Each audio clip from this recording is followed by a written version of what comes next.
നിങ്ങളുടെ കുടുംബജീവിതത്തിൽ സമാധാനം നഷ്ടപ്പെട്ടിട്ടുണ്ടോ? പരസ്പരം സ്നേഹിക്കുന്നുണ്ടെങ്കിലും ചിലപ്പോൾ മനസ്സിലാക്കാൻ കഴിയുന്നില്ലേ? ഇന്ന് നമ്മൾ ധ്യാനിക്കാൻ പോകുന്ന 3 ബൈബിൾ വചനങ്ങൾ ദാമ്പത്യ ജീവിതത്തെ കൂടുതൽ മനോഹരവും ദൈവഹിത പ്രകാരമുള്ളതാക്കി മാറ്റാൻ സഹായിക്കും. ഉൽപ്പത്തി 2:24. അതുകൊണ്ട് മനുഷ്യൻ തൻ്റെ മാതാപിതാക്കളെ വിട്ട് ഭാര്യയോട് പറ്റിച്ചേരും, അവർ ഒരൊറ്റ ശരീരമായി തീരുകയും ചെയ്യും. ഈ വചനം നമ്മെ പഠിപ്പിക്കുന്നത് ദാമ്പത്യം ഒരു കരാർ മാത്രമല്ല, മറിച്ച് ദൈവം കൂട്ടിച്ചേർക്കുന്ന ഒരു വിശുദ്ധ ബന്ധം കൂടെയാണ്. 2 വ്യക്തികളുടെ ചിന്തകളും സ്വപ്നങ്ങളും ലക്ഷ്യങ്ങളും ഒന്നായി മാറുന്ന മനോഹരമായ യാത്രയാണ് വിവാഹ ജീവിതം. പരസ്പരം കേൾക്കാനും മനസ്സിലാക്കാനും ക്ഷമിക്കാനും തയ്യാറാകുമ്പോഴാണ് ഈ ഐക്യം കൂടുതൽ ശക്തമാകുന്നത്. 2 സഭാപ്രസംഗി 9:9. സൂര്യന് കീഴിൽ ദൈവം നിനക്ക് തന്നിട്ടുള്ള ജീവിതകാലമൊക്കെയും നീ നിന്റെ പ്രിയ ഭാര്യയോടുകൂടി സന്തോഷിച്ചു കൊള്ളുക. ജീവിതത്തിൽ സന്തോഷവും ദുഃഖവും മാറി മാറി വരും. എന്നാൽ ഈ സാഹചര്യങ്ങളിലും പരസ്പരം താങ്ങും തണലുമായി നിൽക്കുക എന്നതാണ് ദാമ്പത്യത്തിന്റെ സൗന്ദര്യം.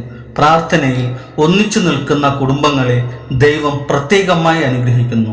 സന്തോഷത്തിന്റെ സമയങ്ങളിൽ നന്ദി പറയുവാനും പരീക്ഷണങ്ങളുടെ സമയങ്ങളിൽ ദൈവത്തെ ആശ്രയിക്കാനും നമുക്ക് പഠിക്കാം. 3 സദൃശവാക്യങ്ങൾ 19:14. വീടും സമ്പത്തും പിതാക്കന്മാരിൽ നിന്ന് ലഭിക്കുന്ന അവകാശമാണ്, എന്നാൽ വിവേകമുള്ള ഒരു പങ്കാളി യഹോവയുടെ ദാനമത്രേ. ഈ ലോകത്തിൽ പലതും നമുക്ക് സ്വന്തമാക്കാൻ കഴിയും, എന്നാൽ സ്നേഹവും വിവേകവും ദൈവഭയവുമുള്ള ഒരു പങ്കാളി ദൈവത്തിന്റെ മഹത്തായ ദാനമാണ്.